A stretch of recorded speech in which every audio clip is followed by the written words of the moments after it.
गंजाम प्रसिद्ध माँ दंडकाली 13 दिन निमंते दंडयात्रा दुलुकुछि गंजाम।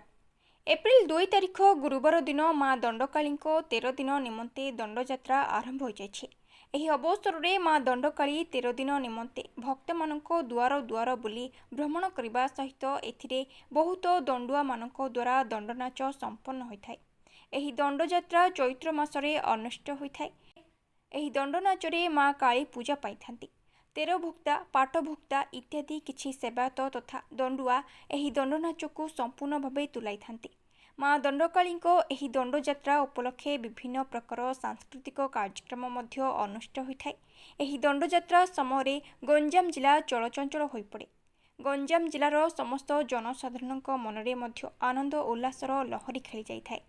एही समय धूलीदंड पाणीदंड अग्निदंड कालिका प्रसन्न इत्यादि प्रकार समस्त कार्य मध्य होइथाय एवं समस्त भुक्ता माने नीतिकांति अनुसार एही सबु नीति नियम को पालन करी अति निष्ठा एवं भक्तिर सहकारे एही 13 दिन परिवार त्याग करी ब्रह्मचारी होई माँ कालींक निकटरे शरण पड़िथांते।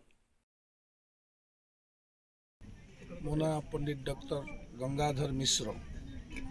नीतिकांति छोटिया अधम ब्राह्मण जन्म बा कौन कहीपरि किंतु मो बापा एठारे बहु वर्ष धरी पूजा पूजा करुथिले। वर्तमान मु 45 वर्ष धरी एठारे पूजा करुची। यह सुचारू रूपे मोर सहकर्मी मानक धरी अति आनंद उल्लासर सहित पालन करी आज पर्यंत आसुअछि। ये दंड यात्रा अथ दंड पाइले ही यात्राटी सफल हेब एहावरी किंबदंती अछि। प्रथमे धूलीदंड पाणीदंड अग्निदंड होई एहाको दिनकू 3टी दंड कही दंड मानकर भोक्ता मानकर मनस्कामना सिद्ध करने पई यह ही आमर कामना। 13 दिन धरी यात्राटा हेब।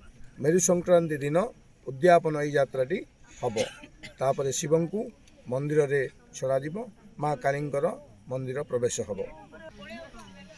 नमस्कार, मो ना सत्यनारायण मु आमपुर अंचलवासी। मो बाबा जगन्नाथ मिश्र जेजेबापा अच्छा जोटा कि आमपुर 75 वर्ष माँ को यात्रा।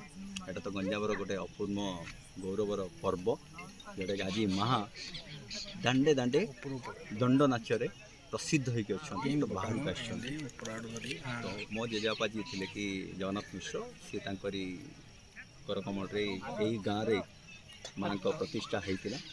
आज 75 वर्ष होगा अतिक्रमे मो बाबा गंगाधर मिश्र सी आज पूजक हिसाब से यही माँ को प्रतिष्ठा सहित आम मैंने भी बाबा को देखिए आम भी माँ को पूजा अर्चन किस तो योगदान करने आम भी आगे नहीं। मु भी दीर्घ 10 वर्ष है 11 वर्ष है माँ को सेवा कर तो यही गंजाम जोटा कि दंड नाच ना एक्चुअली काली माँ महादेव पंचु दंड को लेकिन यहाँ दंड यात्रा हुए तो पंचु ठाकुर को लेकिन दंड यात्रा हुए तो समस्ते जो मैंने माँ को भक्त अच्छा तो मुझे भावी गंजाम प्रत्येक जन गंगा माने माँ को भक्त तो यहाँ गंजाम गली गली रे पर्व को पालन कर सहित भी प्रत्येक गाँव में इष्ट देवी कहले चले मैंने प्रत्येक गाँव में काली माँ को प्रतिष्ठा होती अच्छी तो समस्ते निजर इच्छा मानसिक श्रद्धा यही 13 दिन रे समस्ते निजर